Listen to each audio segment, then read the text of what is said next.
What is the perfect business model? Of course, that will all depend on who you ask and on your personal preferences. But it's definitely very possible to make an exceptionally strong argument for dropshipping. This is a business model that has huge advantages over selling your own products, over becoming an affiliate marketer, and certainly over making money from adverts. It has all the strengths of each and none of the downsides of any of them. This is a business model that allows you to work from home and earn passive income, while at the same time building a big brand for yourself and selling real physical products. So, why isn't everyone getting involved in dropshipping already? Why do so many people still choose to make money as an affiliate marketer instead? Well, the answer is simple. A lot of people still don't know what dropshipping is or how to get involved in it. Of course, this video series is going to change all that and help you to understand what dropshipping is, why it's so beneficial, and how to get started with it. By the end, you'll be running your own dropshipping business, making money by selling products with your branding on and without having to spend any money up front or take any form of financial risk. Didn't I say it was the perfect business model? So, exactly what is dropshipping? Dropshipping is technically a fulfillment model. Fulfillment in a business term, of course, means delivery. So, in this sense, dropshipping is the manner in which orders are delivered to customers. Normally, selling a physical product means that you need to buy numerous items and then sell them at an inflated price. The way you would normally do this is as a reseller. Here, you would buy wholesale items, inventory bought in bulk at a discounted price, and you would then sell it on at an inflated cost and keep the difference, and that's your profit margin. The problem with this model is you need to make a big investment in the stock, and then you have to deliver the products to your customers. This means you're taking a financial risk by ordering the stock in advance, and if you make zero sales, you can lose a lot of cash. You have to pay for the shipping and also handle all of the administrative tasks. You'll need to constantly take stock of your inventory and you'll need to refund customers for deliveries that don't arrive. In short, it's a lot to take on for an individual hoping to run a business from home in their spare time. Dropshipping changes all this because now the wholesaler is handling delivery and they don't require you to order in bulk. So simple. You list the items for sale in your online store just like you normally would, and then when a customer orders them, you pass that sale on directly to the wholesaler. They then send out the product on your behalf and make sure it reaches the buyer, and you get the money. This might sound very similar to affiliate marketing, but there are a few key differences. For starters, the amount of money you earn will tend to be higher than affiliate marketing. When you operate as a reseller, the usual pricing method is something called keystone pricing. Keystone pricing essentially means that the amount you're selling the product for is twice the amount you pay the manufacturers. This is one of the most common conventions for this type of business, and to all intents and purposes, dropshipping businesses are resellers. The other big benefit of dropshipping over affiliate marketing is that you don't have to mention the existence of the dropshipping business at all. In other words, the customer never knows that it's not you who's selling the product. You're not sending them to another website where they can check out and buy the product. You're just selling them the product as though it were your own and forgetting about it. This is fantastic because it means that your business looks much more professional and because you're no longer sending visitors away from your brand in order to make the sales. Hopefully, you can already see some of the big advantages of dropshipping. There are many more too, which we'll delve into in this video. Working as an affiliate marketer will often mean that you have to sell digital products in order to get the biggest profit margins. While it's true you can get 75% and upwards from affiliate networks like JVZoo, this will normally mean that you're limited to selling ebooks and online courses. This can be an effective way to run a business model, but it's also sometimes quite restricting. While digital products have many advantages, their appeal is not as broad as it is for physical products. For example, if you try and sell a digital product to your grandma, you'll probably have difficulty. The same probably goes for your mum and most likely your dad. And it goes for most of your peers in reality. In fact, the main kind of person willing to spend lots of money on an ebook or an online course is going to be someone who is already quite familiar with the technology. The person most likely to buy from you at all is probably another digital marketer looking for more ways to make money online. And, as you're probably aware, these are a savvy bunch who aren't easily going to have the wool pulled over their eyes. That, and they've already had people online try to sell them just about every digital product in existence. How many times have you seen ads on Facebook for make money at home schemes? It's just a very crowded market with a very limited potential audience. Clothes, on the other hand, are something that you can sell to anyone. And then there's all the rest, stuff like technology, toys, or fitness supplements. Suddenly, you can sell things that average people really need, and that makes a massive difference. Another benefit of selling physical products is the huge amount of flexibility it gives you. We've already seen that you'll have a lot more flexibility in terms of the types of things you can sell, but of course, this will also extend to drastically increase your flexibility in terms of the way you sell. For starters, you suddenly have pretty much limitless niches that you can choose from, in other words, industries. And then there are the many different ways of selling those areas. Because right now, if you're the internet marketing type, then you're probably imagining the ways that you can sell products from your website or your mailing list. You're probably thinking about content marketing, establishing your authority in your subject area, etc., etc., etc. But that's not the only way that you can make money from a dropshipping business. Did you know, for example, that many of the products being sold on eBay are actually being dropshipped? This means you can save yourself the trouble of building an audience and creating a website. Just find the product that you like, create a listing, and you're good to go. Even big companies like Home Depot and Sears reportedly use dropshipping on some of their less popular products, so it must be a good business model. With dropshipping, you also have total control over the way you sell the product. This means it's up to you if you want to introduce a time limited discount or if you want to bundle multiple items together in order to offer special deals, etc. This can all help you to make a lot more sales, and it's not an option you would have available to you if you were acting as an affiliate. In that scenario, the product owner would set the price and you would have no option other than to go along with it.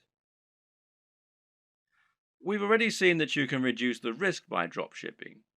There's less risk than reselling here, but there's also far less risk than selling your own product.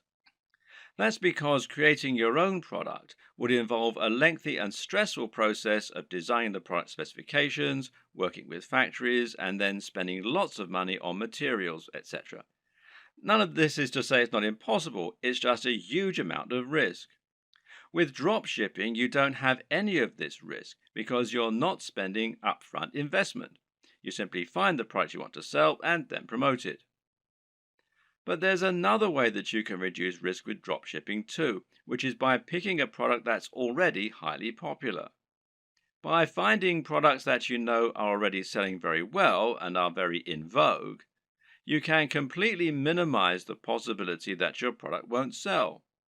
Now you're selling products that will sell in droves. You just need to find the people who are buying and make it easy for them. Perhaps the biggest advantage of the dropshipping business model, though, is one that many people don't even consider. As mentioned, dropshipping has the benefit of allowing you to keep the actual manufacturer stroke fulfillment company as a silent partner. They will send out the product on your behalf, but as far as the customer is aware, they bought it directly from you. This has the massive benefit of meaning that you're not sending visitors away from your website. This is a massive deal as a digital marketer. If you've been working in this business a while, you should have a good idea of just how hard it is to attract customers to your website and to your business. This is what you'll spend most of your time doing working online, and you'll probably find it takes up much of your effort. If you're an affiliate marketer, you're bringing those visitors to your website so that you can sell products other companies have created. This means that when they buy the products, they have to leave your website and thereby disengage with your brand. Which brand are they more likely to remember and visit in the future? The guy who recommended the product to them, or the company that actually sold it to them? And when they want more of the same thing, well, where are they going to go? Now consider this. How can they buy more products from you during the same session if you're actively sending them away from your site? Instead of being able to offer a smorgasbord of products that you hand-picked, you're now simply telling them to go somewhere else and buy one item. With a drop shipping business, you no longer have this problem. Now you can offer all the items you have for sale on your website from one spot and let your customer choose as many as they want, and then continue to buy from you. But that's not even the best part. The best part is that in some cases, the products you sell will even be able to have your company name on them. This is called white label drop shipping, with the white label essentially describing the packaging or the branding. So let's say you want to sell a supplement like creatine for your fitness website. With a white label service, the product will be developed with packaging that literally consists of a pot and a white label attached. That white label can have your branding printed right on it, meaning that to all intents and purposes, this is now your own product. In many cases, you can even choose a blend of ingredients that will go into the product. In other words, if you're selling a supplement like a vitamin tablet, you can select all the vitamins and minerals yourself and then add your own logo. If you don't sell a single item, you've lost nothing. But if you sell lots, you'll be making a profit at the same time as building your own brand and your own market presence. The big challenge when it comes to drop shipping, though, is finding a drop shipper. This is very clearly a business model that has more benefits for the marketer, and so, of course, not everyone is going to be eager to offer their services. How do you go about finding a drop shipper when they're in such short supply? Well, there are a number of options. But with any digital business, we tend to prefer keeping things simple and cheap. In this case, the best place for you to start is by looking at websites that act as directories for dropshippers, wholesalers, and manufacturers. One great site that will do all this is Alibaba, which you'll find here at alibaba.com. Another good one is Worldwide Brands, which you'll find here at worldwidebrands.com. The latter is probably preferable, as this specifically features dropshipping companies and has a large number of advantages for dropshipping businesses. For example, you can use this site to make sure that you're dealing with the real wholesaler. What does that mean? Well, it means that you can avoid making the mistake of signing up to sell products that someone else is dropshipping to you, thereby scraping profit from you. This is a common practice and one to be careful of when you're just starting out. Worldwide Brands is perfect if you plan on finding a dropshipping manufacturer quickly and selling their products on eBay or Amazon. The only problem with this plan is that there's a fairly hefty sign-up fee. Currently, it costs $249. Okay, so that's not astronomical, and this is a lifetime membership. But if you were attracted to dropshipping initially because you wanted a business model with zero overhead, then it might be a little off-putting, especially as your break-even point has now been pushed back further.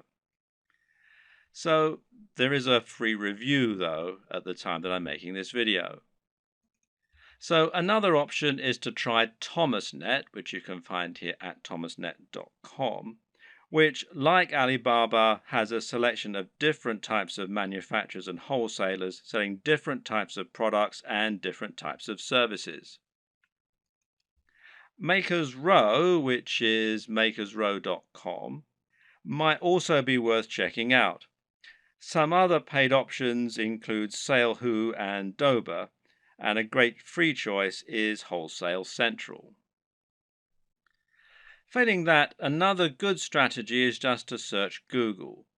When you know the type of product you want to sell, just try searching for that product on Google with the word dropshippers and your location. So if you're hoping to dropship clothing in the UK, then you can just search for clothing dropshippers UK, and you can see it brings up a whole load of different ones here. And one that I looked at earlier was this one, fashiondropshippers.com, which seems to do exactly what we want. Or perhaps you're looking for a white label supplement dropshipper in the US. In that case, we can search white label supplement dropshipping US. And amongst a lot of the ones here, which you can see, one that we find is Vox Nutrition, which you can find here, voxnutrition.com. And it lets us do exactly just that. And it's pretty simple and straightforward method, and there are more and more businesses like this springing up all the time to meet demand. Vox Nutrition will handle formulation, production, and fulfillment on your behalf, making things nice and simple. The third and final strategy for finding your online dropshippers is just to contact the companies you like directly. Find manufacturers for products you'd like to sell and drop them an email. Better yet, try messaging them via LinkedIn or a similar avenue and see if you can get them to respond that way. This way, your message will stand out from their crowded inbox. You could even visit stores in person and ask the owner if you could have the contact details for the company that sold them X product. And this works better for smaller, privately owned stores, of course. If the company doesn't already offer the drop shipping services you're looking for, then just explain to them the benefits and why you would like the opportunity to sell their products in this manner. In many cases, they will acquiesce and you'll be able to start selling a product that other online retailers don't have access to. Another tip for finding manufacturers that you can email directly is to look on eBay.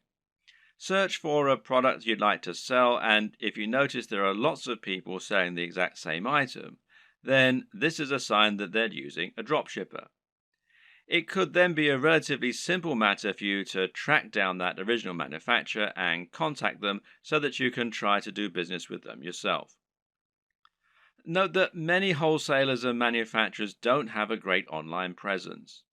This means it can be necessary to dig really deep in Google or try looking at trade magazines and papers instead in order to help find your potential partners.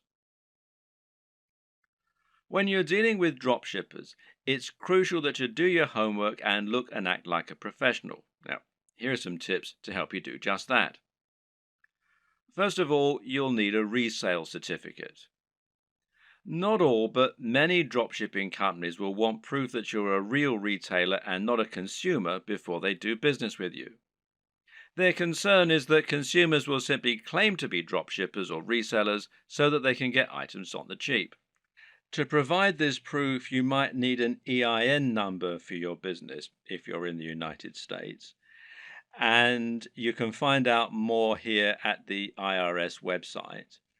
The URL is quite long and complicated, so if you just go to Google and type in apply for EIN online, you'll be redirected to this particular site. Now, in other countries, obviously the regulations are different, so you need to look at the tax authority for your country. But again, a search in Google should be enough to point you in the right direction. You might also need a resale certificate, and you can find out more about those at this site here, which is wisegeek.org/what-is-a-resale-certificate.htm. If you're going to speak in person, then it can also be a good idea to familiarize yourself with all the terminology regarding dropshipping so that you don't sound like an amateur. You should also look out for fake dropshippers.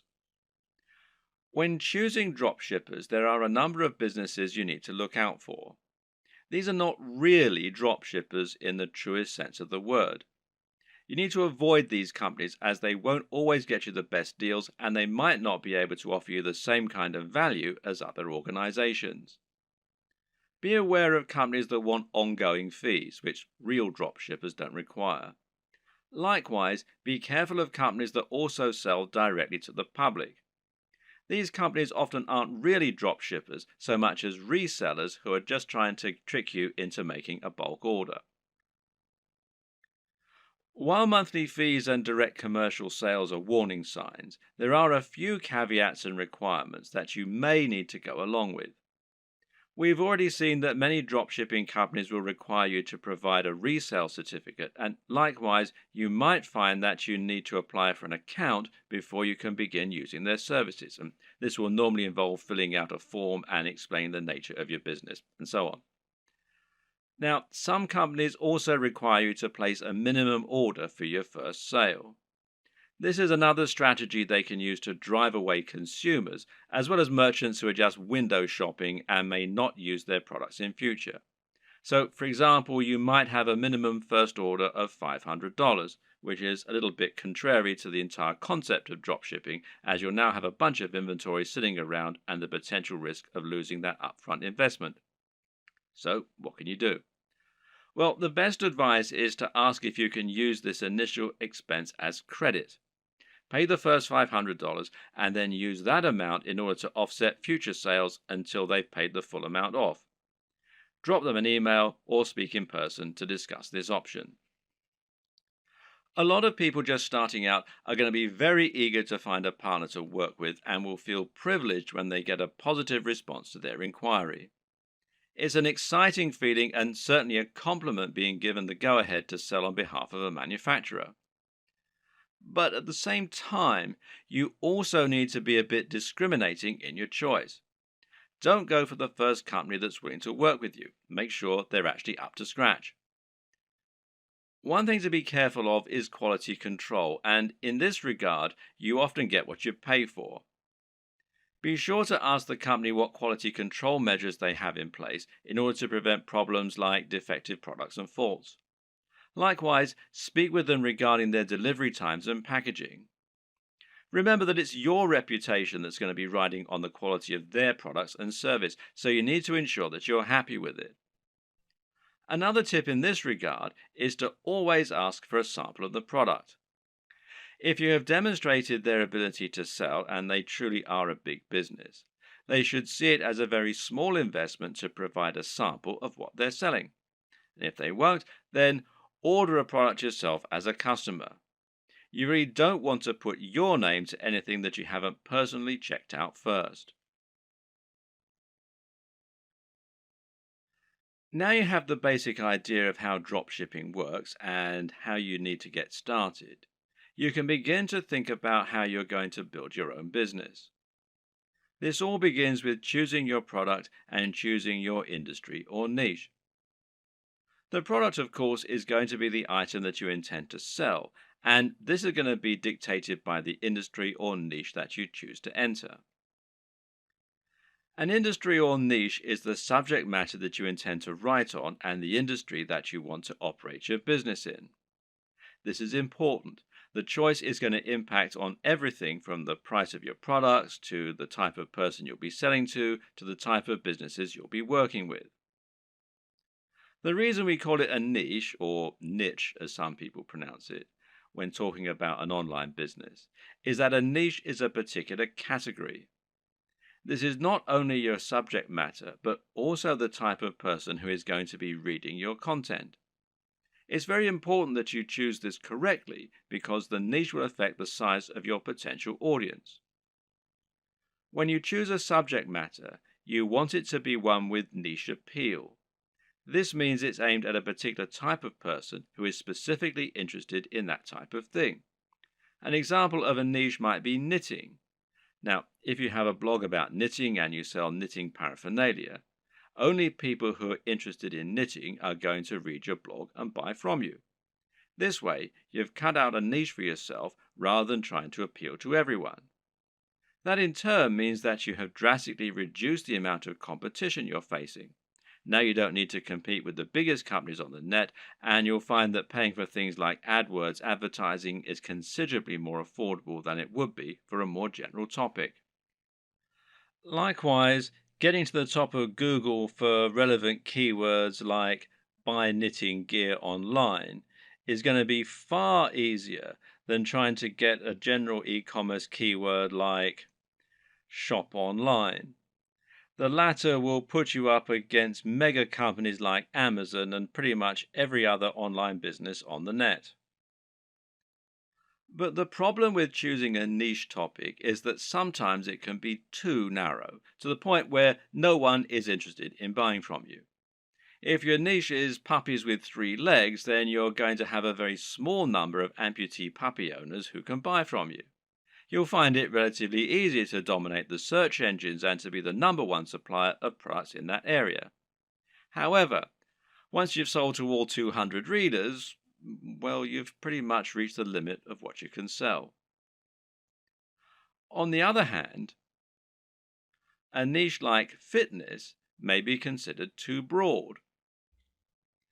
Buy fitness clothes online is a hugely popular search term that companies like Sports Direct, Sweaty Betty, and Mountain Warehouse dominate.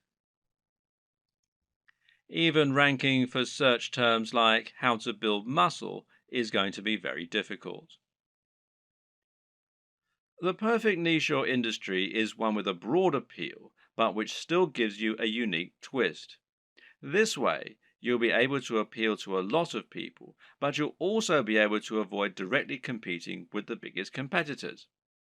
This will also give you a better route to market, which is a term that describes any direct access you might have to your target audience. An example of a route to market would be a forum dedicated to the subject matter you're writing about, or an industry magazine.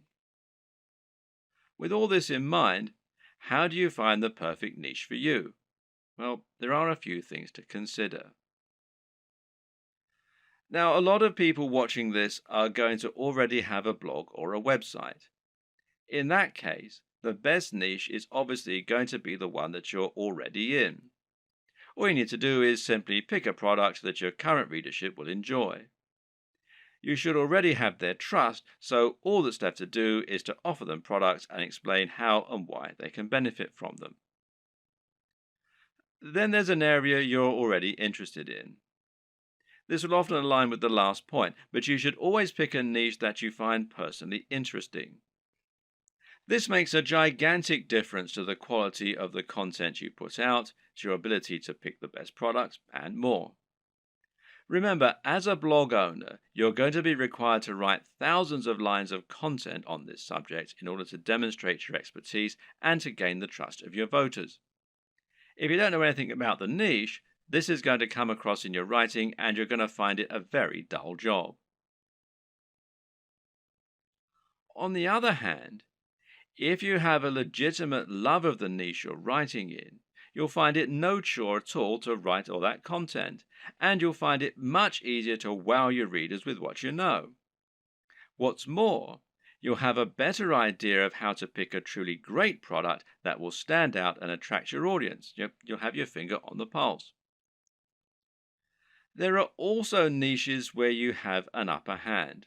Again, this relates directly to the previous two examples in many cases.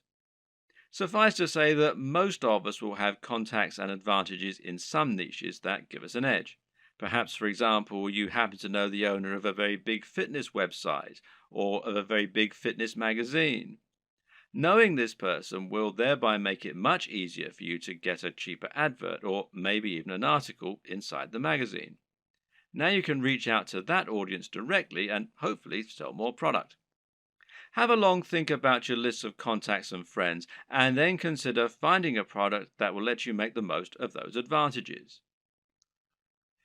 If you look at affiliate marketing, digital products, and internet marketing as a whole, you'll notice that certain niches stand out as being far the most popular, and those are fitness, making money, and dating.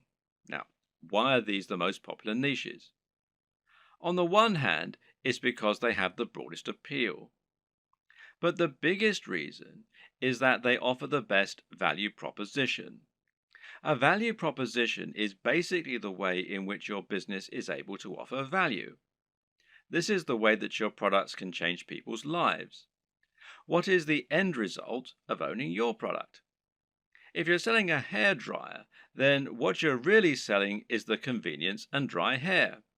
If you're selling clothes, then what you're really selling is the ability to feel good about yourself, to look sexy, and hopefully to thrive in your career and in dating as a result.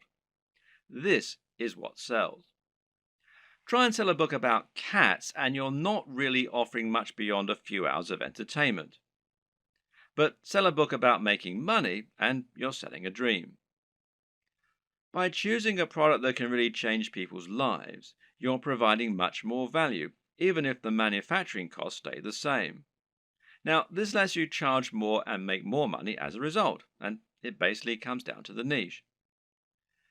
In order to tick all these boxes, one strategy you can use is to target a sub-niche, a niche within a niche. An example of this is targeting a specific type of person within the fitness niche. How about fitness for the over 50s or dieting for the diabetic? You could even do strength training for martial artists. In this latter example, you've actually combined two separate niches in order to offer something truly unique and interesting. Now you have your niche. The next thing to do is to pick an actual product. From there, you can find the manufacturer to help you provide it. The important thing here is there should always be a clear synergy between your branding, your ethos, and your product.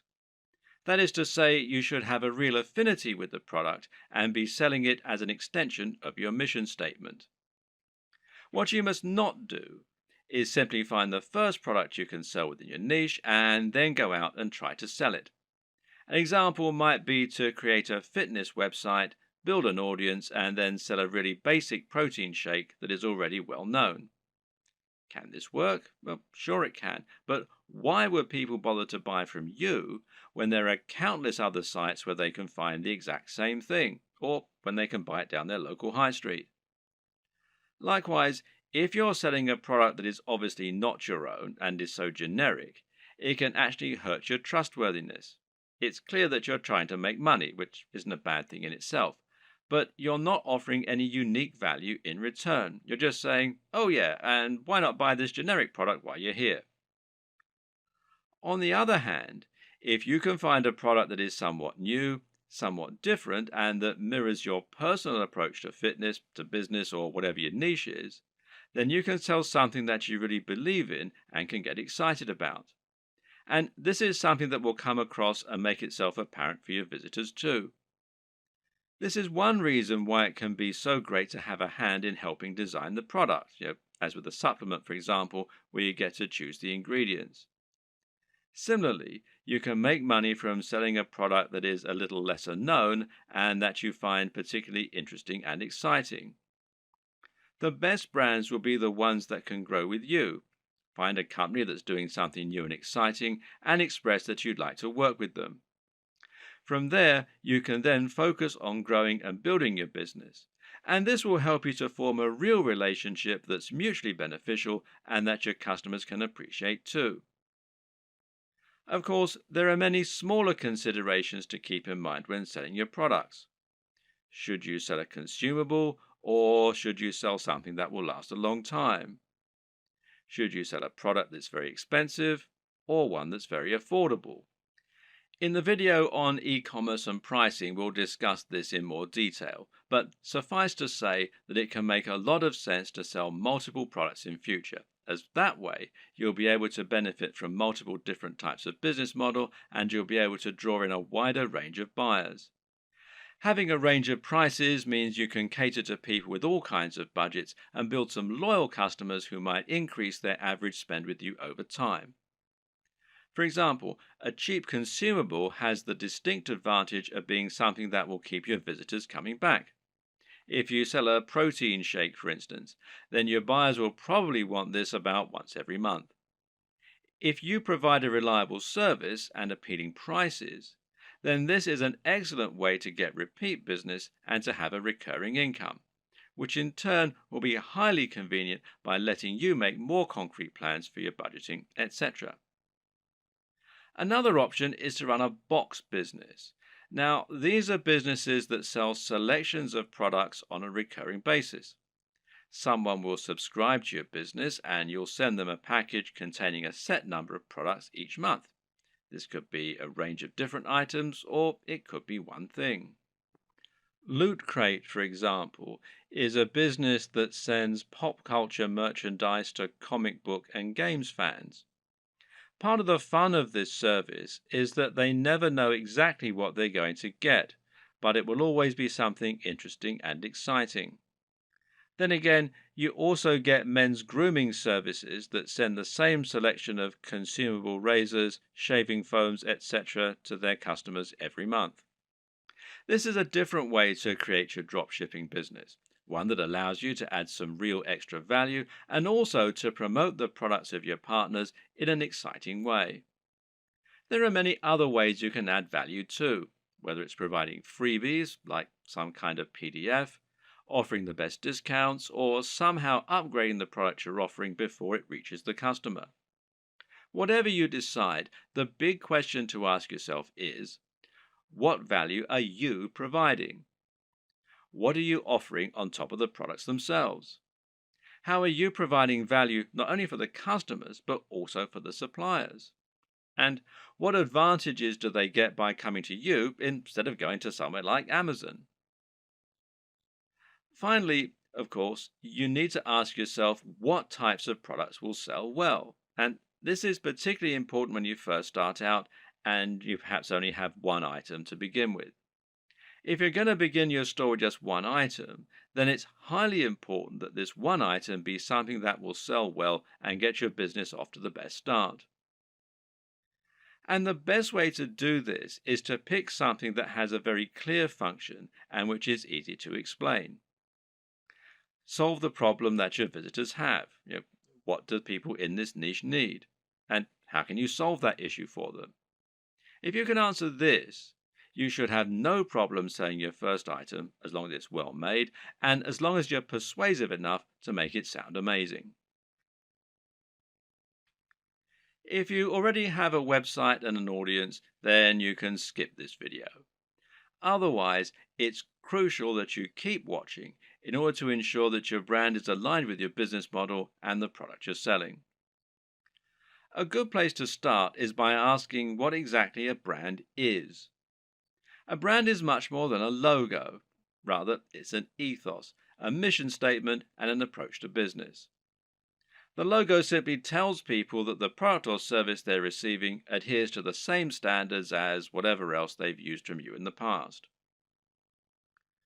You start your brand by choosing why you do whatever it is you do. Why should people care about your business? How are you different from other companies offering the same thing? How do you want the world to change as a result of your business being a part of it? This is what allows a company like Apple to capture the imaginations of billions of people and to create such loyal customers. Apple isn't just about selling hardware. It's about selling beautiful hardware that feels personal and that is aimed very much at creative, rule-breaking individuals as opposed to big businesses. When the first Apple computers were released, the only real competition was IBM. And by taking this stance, Apple was able to differentiate itself a lot and get a lot of excited followers as a result. The same goes for many businesses that are setting out to create a greener planet.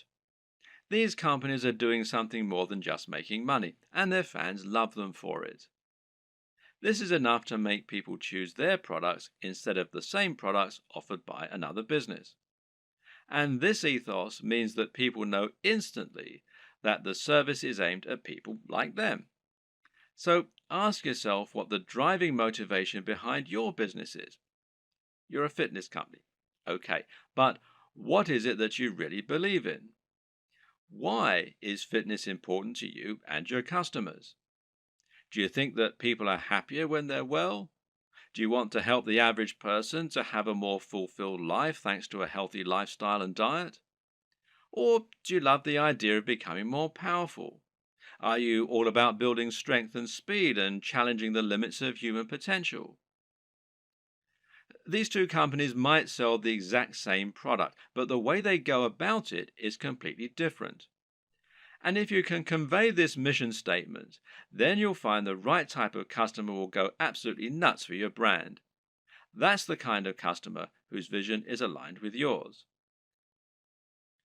Now, don't try and appeal to everyone because that will never work. Instead, try to appeal more to the right kind of person. One way to do this is through your logo and your web design.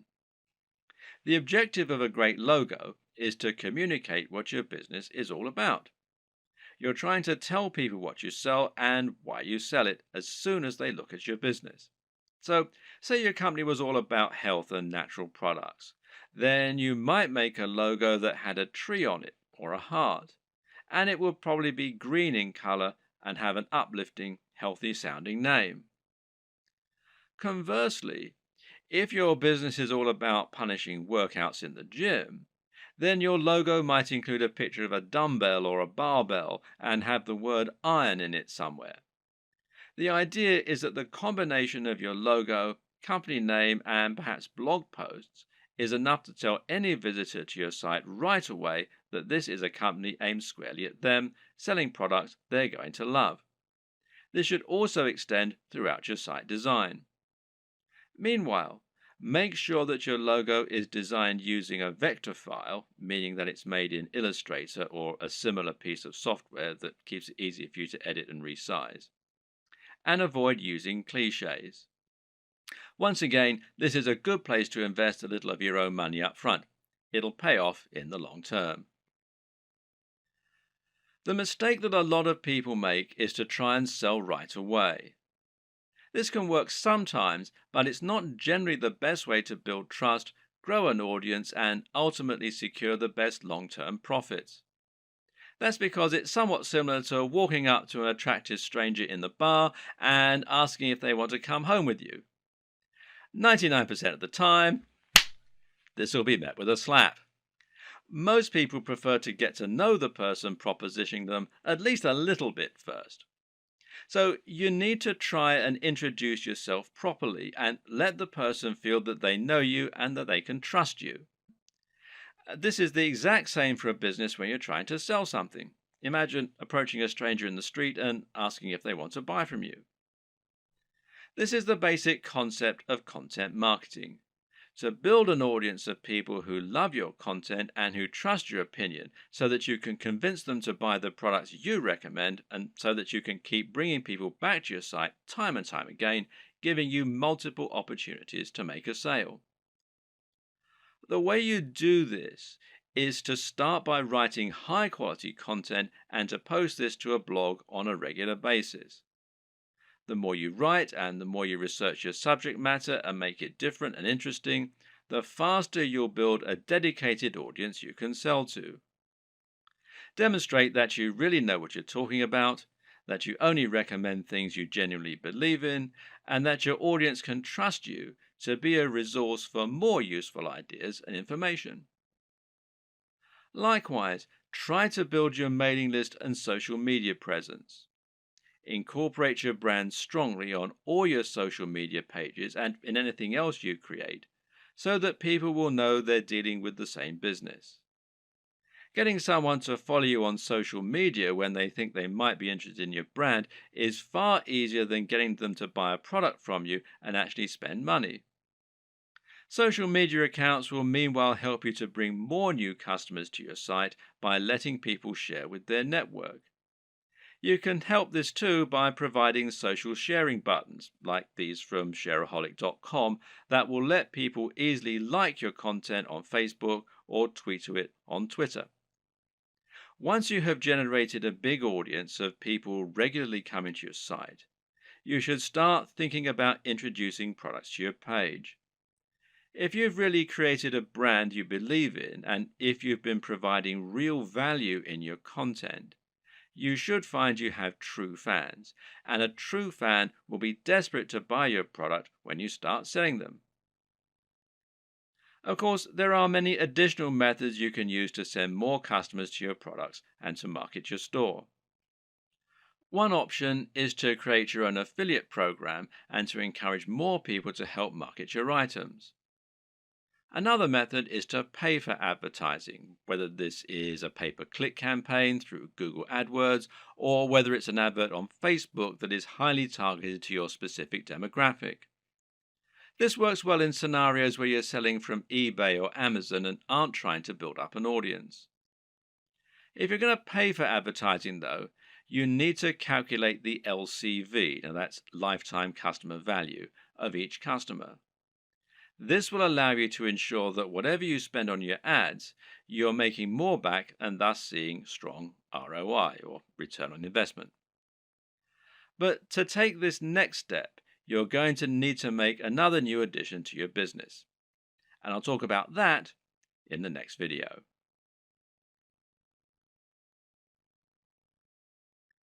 Once you've chosen your products and niche and built an audience, the next step is to create your own e-commerce store. This is an online storefront where you can show your different items and encourage sales. Being successful here is not just a matter of choosing the right design to begin with, but also thinking about how you're going to arrange and price your items to help them move. This ultimately comes down to a lot of psychology. When it comes to e-commerce website design, there is a single overriding goal which isn't always true of a regular site design. Of course, that objective is always to try and increase sales and increase profits, and this is probably actually more important. You'll also want it to look attractive, to be functional and easy to use, and to represent your brand in the right manner. But this is really just in service of creating a web design that helps you to make more sales. This means every single element in your site design should be encouraging more sales and pointing users in that direction. The old adage here is that good design should communicate and not decorate. If an element of your design isn't somehow getting people to keep browsing your store or to click on the buy button, then it has no place in your design. If you use the right development company or a good e-commerce builder or template, you should find the experience and expertise of the professionals informs their decisions and results in the best possible turnover and profits for you. In this regard, it's always worth spending a little more on a professional theme or on a proper development company. Unless you're a professional designer yourself, you won't be able to compete with an entire organization made up of experts who have the very best tools and the most experience. And any lack of professionalism in your site design is going to reduce the trust in your brand and make visitors less likely to buy. An e-commerce store, more than any other design, needs to look professional and have a sense of polish and sheen. The easiest way for most digital marketers to create their own e-commerce store will usually be to use a WordPress theme like WooCommerce. Now, WooCommerce is a theme and plugin combination that will transform an entire WordPress site into an online store. And this makes managing your store just as easy as managing any WordPress website. You can still get a professional design for your site, meanwhile, by hiring a professional designer to create your theme for you, or by buying one that you really like the looks of and you think will fit your brand. Now, you can download the free version of WooCommerce, the WooCommerce plugin, that is, from within the WordPress dashboard. Or you can buy the paid for version and you can buy the themes from woocommerce.com. There are other options too. For example, Shopify gives you a hosted e-commerce platform. And this means that the site will be located off your server, just like a profile on Facebook, for example. You then send your customers to that page where they can shop through your multiple products. And this can help make things a little easier and simpler to run. But it does ultimately mean that you lose a little of the freedom and flexibility that comes, with terms of your website design and how it all looks and how it all works, etc. And there are local versions, the Shopify.com if you're in the US, shopify.co.uk if you're in the UK, and there are some other local versions as well. Now, do bear in mind that this is a paid for service, but there is a 14-day free trial at the time that I'm making this video. Either way, through choosing a well-known platform such as one of these, or Magento, which is magento.com, or BigCommerce, which is bigcommerce.com, will mean that you can find a large amount of support, free themes, plugins, and more that will help you sell. And some of these features can be incredibly useful, such as the ability to add widgets right there on your blog that promote your top items, for example. So don't steer away from the big players. Using these methods will help you to generate more sales by having a professional looking and performing website. Nevertheless, it's still always useful to understand the theory and principles behind it so that you can continue to implement best practices yourself, especially when it comes to aspects that fall outside the realm of design, such as price. Now, here's how the right combination of pricing, positioning, and design can help to make your items sell more effectively. And the first is contrast. Now, contrast can, of course, be aesthetic, and making choices such as using red buy buttons against a white background is a great way to make a particular element stand out and get more clicks. And this also comes down to color psychology, but we won't go into this right now. The other type of contrast refers to the way that you position items next to one another, with the objective being to place expensive items next to cheap ones. Why? Because this makes the cheap items appear even more affordable and the expensive items appear to be even more premium. Now, let's say you have a $10 tie next to a $50 tie. Someone who wants the very best tie might be all the more impressed by your premium offer, knowing that it's 5 times more expensive than the cheapest product. Meanwhile, someone who doesn't have as much money to spend and who feels guilty about buying a new tie can convince themselves that the $10 tie is a great deal. They can compromise and convince themselves that they're being sensible by choosing the cheap tie. They've saved $40 even though they're still buying something they might not have otherwise. This way, the right pricing can really help to sweeten a good deal. And a good e-commerce website design should take full advantage of that. Earlier on in this series, we described why it was so important to have multiple ranges of prices in order to attract a range of different types of buyers. When we looked at contrast, meanwhile, we saw that varying prices could be used to make items look like an even better bargain, or like they're of an even higher quality.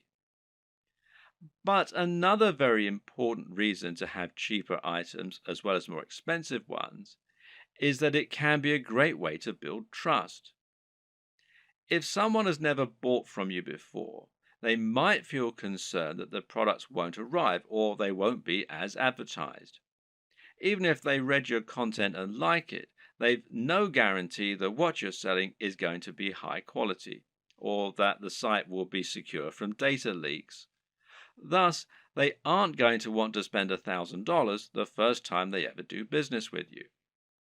But if you have an item that costs $5 and it's a product people will know, then someone might make that purchase because it's a small risk to take.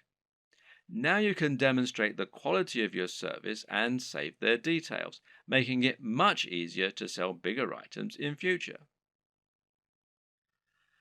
Another tip is to think about your top sellers and your smallest sellers and use this to inform the design of your store. Now, this is something that physical stores do a lot.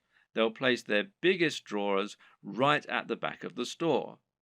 This way, people will come in to buy the thing they want, but to get there, they'll have to pass through all of the smaller items that you're also selling along the way, and hopefully they might buy something. Meanwhile, if you have items that aren't selling at all, then you can find inventive ways to make the most of it. Packing it in as a free incentive, for example, or selling it at a very discounted rate is a way to bring more people to your online store. This is less important for a dropshipping business model, of course, though, as there's no downside to being left with excess stock.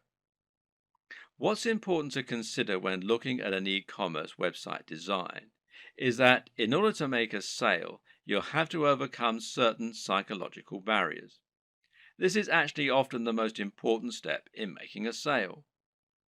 These psychological barriers include such things as customers not wanting to spend any money and not being bothered to go through the process of checking out. Good e-commerce website development should take this into account first and foremost by making it as easy as possible for your customers to make purchases. This is why Amazon's buy with one click feature is so instrumental to their success. At the same time, webmasters need to make the most of customers who have already overcome some of these barriers. So, when a customer commits to buy any item on your site, they will instantly become much more susceptible to increasing their order. Why? Because they've already decided to make a purchase. This is why physical retailers use POS, this is point of sale displays, that sell extra items while customers are in the queue. It's so easy for them to add extra things to their basket that it would be foolish to miss this opportunity. E-commerce sites can do the exact same thing by making it easy to add extra purchases at the checkout. Similarly is upselling, where you give your buyers the opportunity to upgrade their order once they're already buying. Once they've committed to buy, tell them how for just $10 more they could have the very best service or product instead of the cheaper but ultimately inferior option they're currently buying. It's the smart decision after all. Sometimes a buyer will want some of your items, but not all of them. Other times they'll want to combine multiple items, but won't want to pay extra for shipping or to pay full price when they're essentially buying in bulk. Thus, letting your customers combine their items into a single large order can often encourage more sales, and it's known as bundling. What's great about bundling is that it can also be used to sell additional items that they perhaps wouldn't otherwise have bought. Adding extra items to bundled packages is also a great way to shift unsold stock.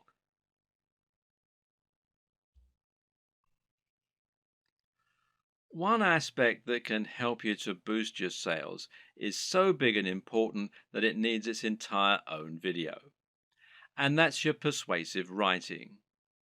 This is what you use to sell your individual items in their store listing, but it's also what you use on a sales page to promote items that are of a particular high value and that you really want to shift.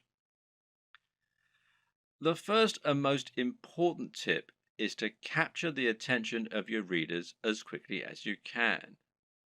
This means you should use a bold statement, perhaps capitals, and you should address the reader directly. Now you can get the body you want, and that works much better than a quick workout for burning fat. Asking a question is also a common and effective method because it forces the reader to engage with the text by thinking about the answer. Hence, are you sick of feeling tired and unfit? The problem with this, though, is it can seem a little too obvious as an in-your-face marketing technique. An even better strategy, then, is to use a narrative structure for your opening. In other words, structure your text like a story. That way, people will want to know what happens next, and the text will seem inherently much more interesting. This is true because we're so used to reading stories. We've been listening to stories for centuries, and as a result, they're always an effective tool for getting people to listen. They're also easier to make emotionally resonant. A great opening might be, I was unhappy with my body and looking for answers. Little did I know the solution would lie in an ingredient found in most diets already. You should also use headers and enable skimming. The reason this point is so important is that most people are in a huge hurry, especially online. Attention spans are short and no one wants to wait around to read a huge ream of text that's just trying to sell them something. Another way around this issue is to make your text skimmable. A good way to do this is to use lots of headings. Ideally, a visitor should be able to just read your headings and still understand the entire pitch. Addressing the reader directly is particularly useful because we have evolved to pay attention to things we think concern us. At the same time, though, you should also take this further by thinking of more ways that you can use to make your text personal.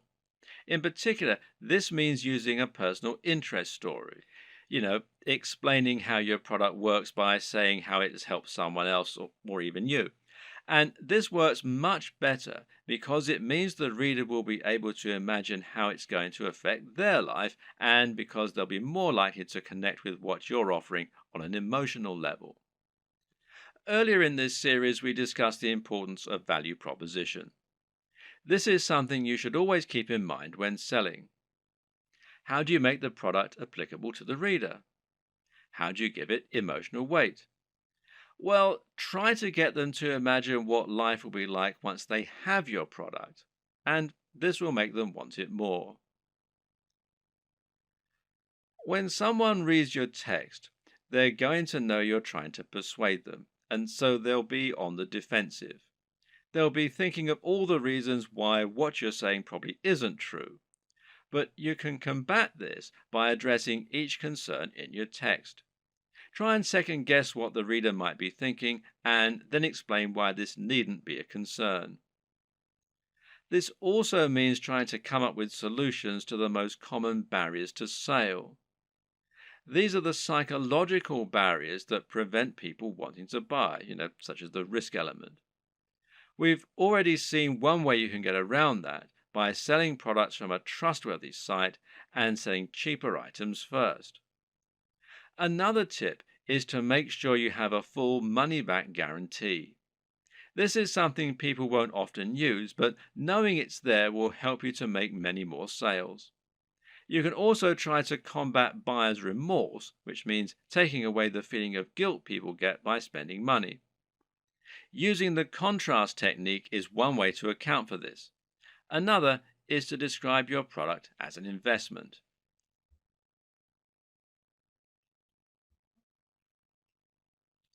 Ultimately, the best way to start building your dropshipping business is to start by selling a product from your site and then to experiment and grow from there. The exact strategies you use are going to depend usually on the nature of your website, your audience, and your goals. It's up to you to find your way, to see what works, and to tweak and evolve your business over time. Hopefully, this video guide has given you all the tools you need to get started. You should now have a strong idea of how a dropshipping business works and how to get started. And you should now have a grasp on how to encourage products to grow, how to choose items that are likely to sell, and how to find the right market and audience for what you're selling. Once you begin selling physical products to your audience, you'll unlock the kinds of profits that you just can't get as an affiliate, and all without taking any significant risks or spending much money at all. And I wish you every success.